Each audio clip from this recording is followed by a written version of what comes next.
Once your baby is born, you may consider putting your little one on a schedule. But with various options, how to tell which type of schedule is best for you? Many parents find that getting into a regular routine or schedule with their baby makes life much easier.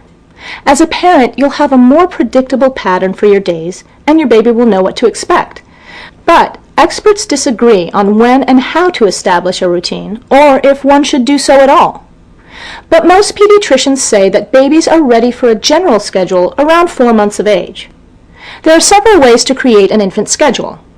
One approach, known as parent-led, means that you set the daily agenda, which typically means creating a very specific timetable for when your baby eats, plays, and sleeps.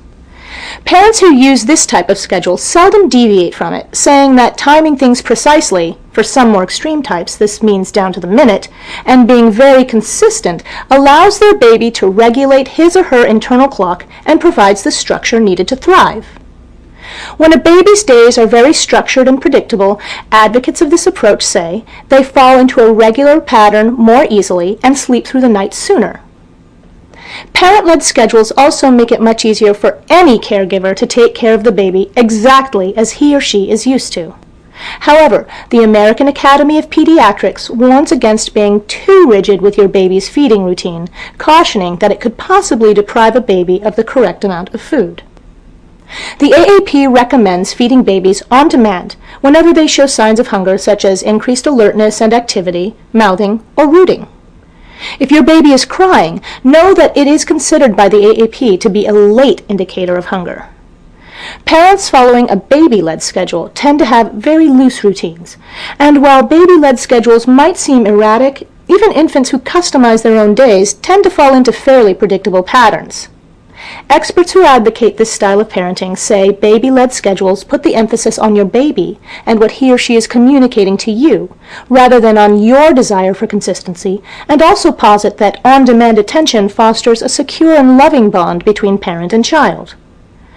Proponents say paying such close attention to a baby's cues pays off, because parents develop an intuitive sense of what their baby needs.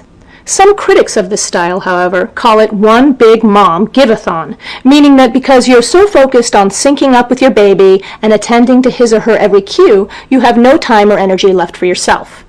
Which brings us to another option, which takes components of both baby and parent-led schedules and is known as a combination schedule.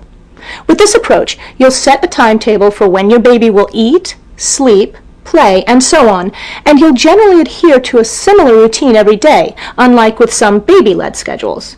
But you'll have more flexibility than with a strictly parent-led schedule, and you'll look more to your baby's cues when deciding what to do next. For example, a nap can be pushed back if your baby doesn't seem tired yet, and a meal can be postponed if an errand takes longer than expected. Experts who advocate this approach say that combination schedules provide the consistency that babies and parents need without the hassle of a more rigid, time-to-the-minute routine. Whatever your personal opinion, pick your scheduling method with the guidance and support of your partner, your pediatrician, and, of course, your baby.